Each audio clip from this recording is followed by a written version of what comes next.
Olá pessoal, vamos ver agora na resolução da segunda prova. Uma prova bem fácil, como sempre, né? E aqui a primeira questão pede para cada item determinar a equação paramétrica da reta que passa pelo ponto A, menos 1, 1, 3, e é paralela. No item a reta S, que está na forma simétrica aqui, x menos 1 sobre menos 2, y mais 2 sobre 3 e menos z. Então aqui tem uma espécie de uma pegadinha, né? Por quê? A gente tem que lembrar que a forma simétrica vem, né, da paramétrica quando a gente isola o parâmetro t. Então, essas igualdades são todas iguais ao parâmetro t. Então, se menos z é igual a t, z é igual a menos t. E, portanto, o coeficiente do vetor desvetor na coordenada z é menos 1. Né? De outra maneira, eu posso escrever essa equação dessa reta S assim, né? X menos 1 sobre menos 2, y mais 2 sobre 3 é y menos menos 2 sobre 3, e o menos z eu posso reescrever como z menos 0 dividido por menos 1. De modo que o vetor diretor da reta é menos 2, 3, menos 1, e não 1, que alguns de vocês podem ter se atrapalhado aqui. Tá? Portanto, se a reta passa no ponto menos 1, o 3, né?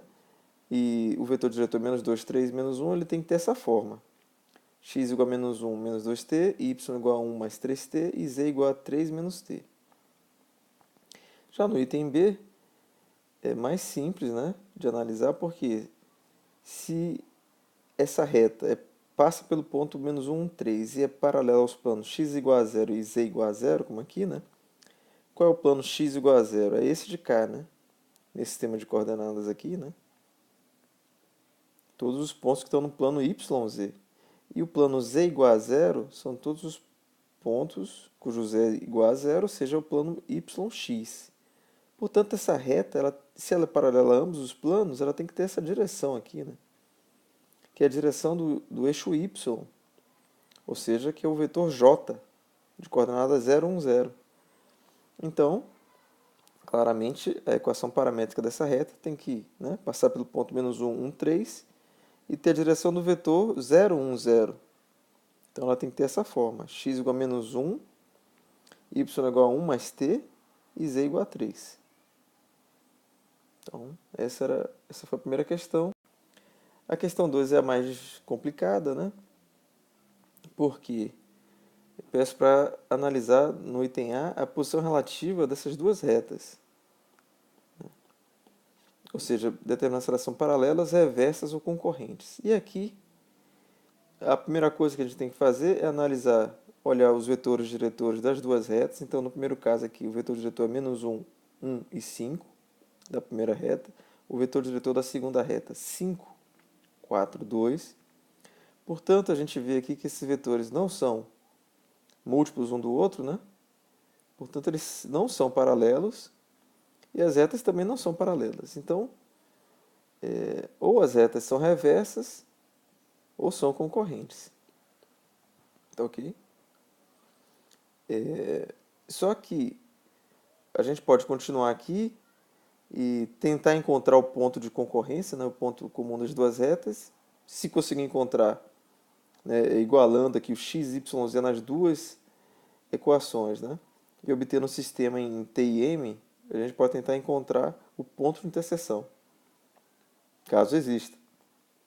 Se existir o ponto, as retas são concorrentes. Se não existir, as retas são reversas. Só que tem uma maneira mais simples, que é responder o item B primeiro. Né? Eu vou calcular a distância entre as retas, usando a fórmula aqui de distância entre retas. Se essa distância der zero, as retas são concorrentes. Se não der zero, as retas são reversas. Eu já calculo logo a distância entre elas. Então foi o que eu fiz aqui. Né? Lembrando que a situação é mais ou menos essa. Eu tenho essa reta aqui, que passa pelo ponto A, 2, menos 3, 1, né? Que eu peguei daqui, 2, menos 3, 1. E tem a direção do vetor 1. Menos 1, 1, 5. E a segunda reta passa pelo ponto 4, menos 6, 2. 4, menos 6, 2, né, quando o m é 0. e tem a direção do vetor V2, que é o 5, 4, 2. 5, 4, 2. Tá? Então, eu tenho um ponto em cada reta, calculo esse vetor AB, que liga um ponto de uma reta ao ponto da outra reta, né? B menos A dá o vetor 2, menos 3, 1. E aí eu agora posso aplicar a fórmula, que diz que a distância entre as retas é o produto escalar, né, de AB, onde A é um ponto em uma reta, B é um ponto na outra reta, pelo produto vetorial dos vetores diretores das duas retas, V1, V2, tudo isso tomado módulo aqui e dividido pelo módulo do produto vetorial de V1 por V2. Então, eu vou calcular aqui o produto vetorial de V1 por V2, fazendo as contas, encontro menos 18, 27, menos 9. Eu noto aqui que esses números são todos múltiplos de 9, então posso colocar esse escalar aqui em evidência, menos 9, vai ficar 2, menos 3, 1. De modo que o módulo, é fácil verificar que o módulo nesse caso vai ser 9 vezes raiz de 14. Porque esse 9 está multiplicando todos os números, né? Então eu posso tirar ele da raiz quadrada. Vai ficar só 9 vezes a raiz quadrada de 2 ao quadrado, mais 3 ao quadrado, mais 1 ao quadrado. 9 mais 1, 10, mais 2 ao quadrado, 4, então 14. Tá? Então o módulo desse produto vetorial de V1 por V2 é 9 raiz de 14. E quando eu fizer o produto escalar de AB, que é 2 menos 3, 1, pelo produto vetorial de V1 por V2, que é este vetor aqui, né? Vai ter um 9, um menos 9 aqui que vai ficar em evidência, e eu vou ter 2 vezes 2, 4, menos 3 vezes menos 3, 9, 1 vezes 1, 1, então 14 vezes 9, já que eu vou tomar um módulo no final, né? Então 9 vezes 14 dividido por 9 raiz de 14, que é o módulo do produto vetorial. Cancelando o 9 aqui, e lembrando que 14 é raiz de 14 ao quadrado, né? Cancela, e eu vou ter raiz de 14 como a distância. Como a distância deu positiva, ou seja, não deu zero, isso significa que as retas são reversas. Então o raciocínio é esse. Tá ok? Ao mostrar, eu descartei que elas fossem paralelas, então elas só podiam ser concorrentes ou reversas. Calculei a distância entre elas, deu raiz de 14, e significa que elas não são concorrentes, elas têm uma separação, né? Então elas têm que ser reversas. O item 3, a questão 3, era mais simples.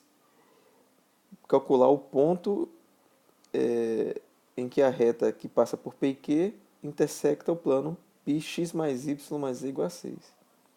Então a primeira coisa é calcular o vetor diretor dessa reta que passa por P e Q. Então posso tomar o vetor PQ, que é Q menos P, 4 menos 1, 3, menos 2 menos 0, menos 2, 2 menos 1, 1. Então o vetor diretor é esse, e essa reta passa, por exemplo, pelo ponto 1, 0, 1. Então as equações paramétricas são essas: x igual a 1 mais 3t, y igual a 0 menos 2t, e z igual a 1 mais t. Sendo assim, para determinar, né, o ponto de interseção dessa reta com o plano π, eu vou substituir os valores x, y, z aqui na equação de π, eu vou obter uma equação linear em t, no parâmetro. Muito fácil, aqui a gente descobre que o t tem que ser igual a 2. E aí com o valor de 2 eu descubro qual é o ponto que corresponde ao parâmetro 2. Então, quando t é igual a 2, o ponto vai dar 1 mais 3 vezes 2 dá 7, menos 4 e 3. Tá? Então esse é o ponto que pertence à reta e também pertence ao plano. É fácil verificar também que esse ponto pertence ao plano, substituindo os valores de 7 menos 4, 3 aqui em x, y e z, não é isso? Então a soma deles dá quanto? 7 menos 4, 3, mais 3, 6. Ok. Esse ponto de fato pertence ao plano e ele é um ponto da reta, porque ele corresponde ao parâmetro 2 aqui, né? Então assim a gente encontrou o ponto de interseção da reta com o plano. E finalmente, essa questão é a mesma questão, então os mesmos valores, né, da questão da prova anterior, só que eu faço o que eu peço é um pouquinho diferente. Então, dados esses pontos, no item A, eu pergunto qual é a equação do plano que passa por A, B e C. Então, a situação é essa, eu tenho 3 pontos em geral determinam um plano, né? Quero achar que equação é essa. Então, a gente normalmente faz o quê? Calcula esses vetores, escolhe um ponto, né, para ser o ponto base aqui, calcula os vetores AB e AC, calculei, tá? Tomo o produto vetorial deles, e isso vai me dar uma direção que é perpendicular a ambos os vetores e, portanto, é perpendicular ao plano. Sendo assim, fazendo as contas, o vetor normal é menos 10, 0, 10. Então, como a forma geral do plano, né, da equação geral do plano é ax mais bx mais cx, ax mais by mais cz mais d igual a zero, a gente já sabe que o a é menos 10, o b é zero e o c é 10, então a equação do plano tem que ser essa. Eu só tenho que descobrir qual é o valor de d, mas aí eu substituo um dos pontos, a, b e c, na equação para descobrir qual é o valor que o d deve ter. Então eu descubro que é menos 10, portanto, a equação do plano é menos 10x mais 10 e menos 10, que eu posso, dividindo ambos os membros por 10, encontrar uma equação equivalente, né, que determina o mesmo conjunto de pontos, que é essa equação menos x mais z menos 1 igual a zero. Então, aqui está a resposta do primeiro item. Para calcular a distância do ponto D ao plano π, a gente tem essa situação aqui, né? E a gente tem a fórmula da distância de um ponto ao plano, que basicamente a gente vai calcular a projeção desse vetor AD, né? O comprimento da projeção, melhor dizendo, desse vetor AD na direção do vetor normal. Então a fórmula é essa, eu preciso calcular primeiro quem é o vetor AD, e onde A é um ponto do plano, por exemplo, o ponto 1,02, D é o ponto que eu quero medir a distância, então vai ficar D menos A 342. E aí eu vou fazer o produto escalar desse vetor AD pelo vetor normal, que é o menos 10, 0, 10, vai ficar menos 10 vezes 3, menos 30, 0 vezes 4, 0, 10 vezes 2, 20, menos 30 mais 20, menos 10. Então, menos 10 aqui, em módulo, dá 10, e o denominador é o comprimento do vetor normal, que é menos a raiz quadrada de menos 10 ao quadrado, mais 0 ao quadrado, mais 10 ao quadrado, vai dar 10 raiz de 2. 10 cancela com 10, fica 1 sobre raiz de 2, que é racionalizando raiz de 2 sobre 2. Então essa é a distância do ponto D ao plano π. Ok? Então essa foi a prova, bastante simples, e vamos continuar aí estudando. Até mais.